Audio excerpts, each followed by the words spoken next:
રસુલપુરા ગામમાં ફરી વળ્યા છે વરસાદી પાણી। ગામમાં 2 દિવસથી વીજળી ગુલ છે અને મોબાઈલ નેટવર્ક પણ નથી। તો વરસાદ બંધ થવા છતાં મકાનોમાં ભરાયેલા પાણી તે ઓસર્યા નથી। તો વરસાદી પાણીના નિકાલની કોઈ વ્યવસ્થા નથી। તો ગ્રામજનોએ પોતે જ 100થી વધુ લોકોને સુરક્ષિત સ્થળે ખસેડ્યા છે। તંત્ર તરફથી ગ્રામજનોને કોઈ પણ મદદ ન પહોંચ્યાનો આરોપ લગાવવામાં આવ્યો છે। તો પીવાના પાણી માટે ગ્રામજનોએ જાતે જ ટેન્કર મંગાવ્યા છે। પૂરના પાણીના કારણે રોગચાળો ફેલાવવાની પણ દહેશત ફેલાઈ રહી છે।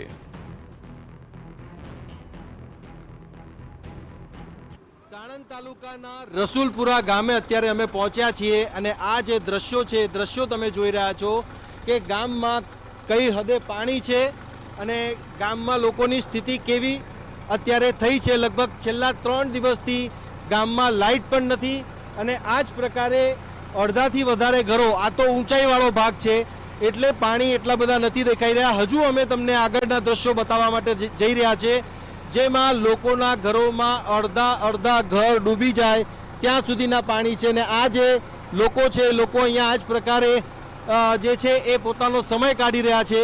ગામના લોકો એકબીજાની મદદ કરી રહ્યા છે। ઇન્ડસ્ટ્રીયલ વિસ્તાર હોવાને કારણે આસપાસ જે લોકો છે એ મોટા ભાગના જે છે એ પરપ્રાંતિયો છે અને જે લોકો છે એ લોકો અહીંયા આ પ્રકારે મકાનોમાં રહી રહ્યા છે અને આ રેસિડેન્શિયલ વિસ્તાર આગળ તમે જુઓ ગામનો તો ત્યાં આ જે સ્થિતિ છે એ સ્થિતિ આપણને જોવા મળી રહી છે અને ઘરો જે છે એ ઘરોમાં પાણી જે છે એ ઘૂસી રહ્યા છે અને જે લોકોને આશરો પણ મળ્યો છે ત્યારે તંત્ર તરફથી એમને મદદ મળી નથી જે મદદ મળવી જોઈતી હતી। લાઇટ ન હોવાને કારણે સંપર્ક કરવું પણ કઠિન બન્યું હતું। સાથે જ સાથે કેટલીક મોબાઈલ કંપનીઓના ટાવર ન ચાલવાને કારણે પણ સ્થિતિ જે છે એ કફોડી બની હતી કે લોકો જે તંત્રનો સંપર્ક કરવો હોય તો પણ નહોતા કરી શકતા અને આ સ્થિતિ છે એ આ ગામની અત્યારે અમે તમને બતાવી રહ્યા છે। કેમેરામેન દીપક સેન સાથે સચિન પાટીલ, TV9 સાણંદ। રસુલપુરાની હાલત કફોડી છે। ખૂબ જ હાલાકીનો સામનો કરી રહ્યા છે। ગામમાં 2 દિવસથી વીજળી ગુલ છે, મોબાઈલ નેટવર્ક નથી પકડાતા અને આવી સ્થિતિમાં ખૂબ જ કફોડી હાલતમાં લોકો રહી રહ્યા છે। ઘરોમાં પણ પાણી ભરાયેલા હોય તેમ જોવા મળી રહ્યું છે અને આ બધાની વચ્ચે રોગચાળો ફેલાવાની પણ દહેશત છે। વરસાદે ગુજરાતમાં આ વખતે સર્જેલી મુશ્કેલી લોકો માટે ખૂબ મોટી પરેશાની સાબિત થઈ છે અને ગુજરાતનું આ સાણંદ તાલુકો અને સાણંદ તાલુકાનું આ રસુલપુરા ગામ જેના દ્રશ્યો અમે તમને અત્યારે બતાવી રહ્યા છે અને સ્થિતિ તમે જુઓ તો અત્યારે એવી છે કે કમરસમા પાણી છે અને આ લોકોના ઘરની અંદર જે પાણી છે એના દ્રશ્યો અમે તમને બતાવી રહ્યા છે। ઘરમાં લોકો છેલ્લા 3 દિવસથી જાણે પુરાઈ ગયા હોય એવા પ્રકારની સ્થિતિ છે। શું વાહનો, શું ઘરની ચીજ વસ્તુઓ, શું બાળકો, શું સિનિયર સિટીઝન, બધાની જે પરિસ્થિતિ છે પરિસ્થિતિ ખૂબ ચિંતાજનક છે। પાણી કાઢવા માટે પણ અહીંયા જે લોકો છે પોતાની જાતે જ રસ્તો કરી રહ્યા છે। આ ઉપરાંત લાઇટ ન હોવાને કારણે પણ લોકોની મુશ્કેલીમાં વધારો થઈ રહ્યો છે અને આપ જોશો તો આ જે સ્થિતિ છે એ સ્થિતિ અહીંયા આપ જુઓ કે અંદર જવું પણ હોય કે બહાર નીકળવું પણ હોય તો સ્થિતિ ખૂબ વિકટ છે અને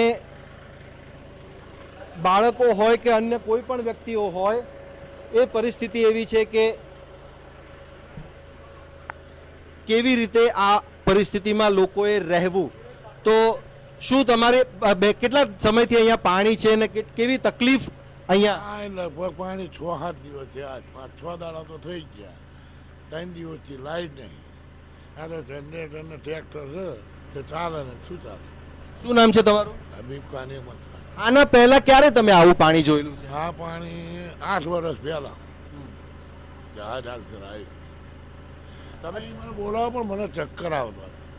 અચ્છા, અહીંયા જે સૌથી વધારે વિકટ પરિસ્થિતિ થાય છે એ મહિલાઓની થાય છે। કેવા પ્રકારની પરિસ્થિતિ થાય છે? જો ઘરમાં બાળકો હોય તો એમના ખાવા પીવાની વ્યવસ્થા કે દૂધ પાણીની વ્યવસ્થા તો એ કેવી રીતે તમે પૂરું કરી રહ્યા છો? પાણી તો ઘરની બહાર સુધી છે, આગળ નીકળવું કેવી રીતે? જે ઘરમાં છે એનાથી જ બાળકોને બાંધીને આપીએ છીએ ને કરીએ છીએ એવી રીતે જ। અચ્છા, પાણી નથી, વીજળી નથી, મોબાઈલમાં ટાવર નથી, ગામમાં બધી જ જગ્યાએ આ જ પ્રકારની સ્થિતિ છે. બધે જ આ જ છે. તો પાણી ભરાય તો રોગચાળો પણ થઈ શકે ને? થઈ શકે, મચ્છર વધશે તો રોગચાળો બી થશે, સૌથી વધારે બાળકોને અસર થશે. તો આ જે સ્થિતિ છે એ સ્થિતિ આ ગામની છે. ઘરમાં પણ પાણી છે, ઘરનું પાણી ઓસર્યું છે અને હવે પાણીનું સ્તર જે છે અત્યારે આપણને અહીંયા દેખાઈ રહ્યું છે. પાણી ઘરમાં ન ઘૂસે એ માટેની વ્યવસ્થા જે છે એ પણ અહીંયા કરવામાં આવી છે. અને આપ જુઓ અહીંયા તો આ જે સ્થિતિ છે કે લોકોએ જાતે પોતાની જે ઘરમાં પાણી ન આવે એ માટેની વ્યવસ્થા કરીને આ પાણી ઘરમાં ન ઘૂસે એ માટેનું આયોજન કર્યું છે. સ્થાનિક તંત્ર તરફથી સંપૂર્ણ પ્રકારે નિષ્ફળતા જ સાંપડી છે, કોઈ પણ પ્રકારની મદદ નથી મળી અને આ સ્થિતિ જે છે એ સ્થિતિ ખૂબ કફોડી આ લોકો માટે બની છે. આખા ગામમાં કેટલા લોકો રહી રહ્યા છે અને તમે એડમિનિસ્ટ્રેશનનો સંપર્ક કરવાનો પ્રયાસ કર્યો હશે, શું એમના તરફથી જવાબ મળ્યો? પ્રોસેસ ચાલુ છે, કામગીરી ચાલુ છે, બસ એટલું, બીજું કોઈ વધારે નહીં. અચ્છા, ગામમાં કેટલા ઘરો છે આવા અને ક્યાં સુધી પાણી છે અને લોકો અત્યારે ક્યાં રહી રહ્યા છે જો જેમના ઘરો નીચાણવાળા વિસ્તારમાં છે? ઉપરના ભાગમાં શિફ્ટ થઈ ગયા બધા અને લગભગ અડધું ગામ આ રીતે છે પાણીની અંદર. હા, જે ઊંચાળા ભાગમાં છે ને એ લોકોમાં તે પાણી નથી, બાકી નીચેના આ રોડથી આ બાજુના જેટલા નીચાણો ભાગ રહ્યો એ બધા પાણીમાં છે. અચ્છા, એમની ખાવા પીવાની વ્યવસ્થા કયા પ્રકારે ગામ લોકો જ કરી રહ્યા છે? ગામ લોકો જાતે, બીજું કોઈ નહીં, ગામવાળા જ. પાણી પીવાનું જે અત્યારે તો લાઇટ નથી એટલે બોર ને બધું બંધ છે, બરાબર, તો જેના જનરેટર છે એનાથી ચાલુ કરીને એ લોકો ટેન્કરથી પાણી સપ્લાય ચાલુ છે.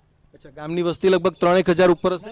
એટલી બધી નહીં, ટોટલ બહારના જે બધી પબ્લિક રહે છે એ બધા કેટલા ગામો હજુ છે આજુબાજુમાં જે આવી રીતે પરિસ્થિતિમાં છે? ઘણા ગામો છે સાહેબ, આવો તો આજુબાજુમાં બધા ઘણા ગામો. આ બાજુ તમે આગળ જાઓ એટલે કુંવાર છે, પછી હીરાપુર છે, એ બધા આ રીતે પાણીમાં આ રીતે જ છે. તો આ જુઓ, આ જે પરિસ્થિતિ છે એ પરિસ્થિતિ અલગ અલગ ગામોની પણ અમે તમને કહી. અહીંયા એક પરિવાર રહી રહ્યો છે, પરિવારની પરિસ્થિતિ કેવી છે? લાઇટ નથી, નેટવર્ક નથી અને પીવાનું પાણી સુદ્ધા નથી. ત્યારે એવામાં કેવી રીતે તંત્રના સહારે આ લોકો પોતાના બાળકોને કે પોતાના ઘરના વ્યક્તિઓને સુરક્ષિત રાખી શકે? કેમેરામેન દીપક સેન સાથે સચિન પાટીલ, TV9, રસુલપુરા, સાણંદ.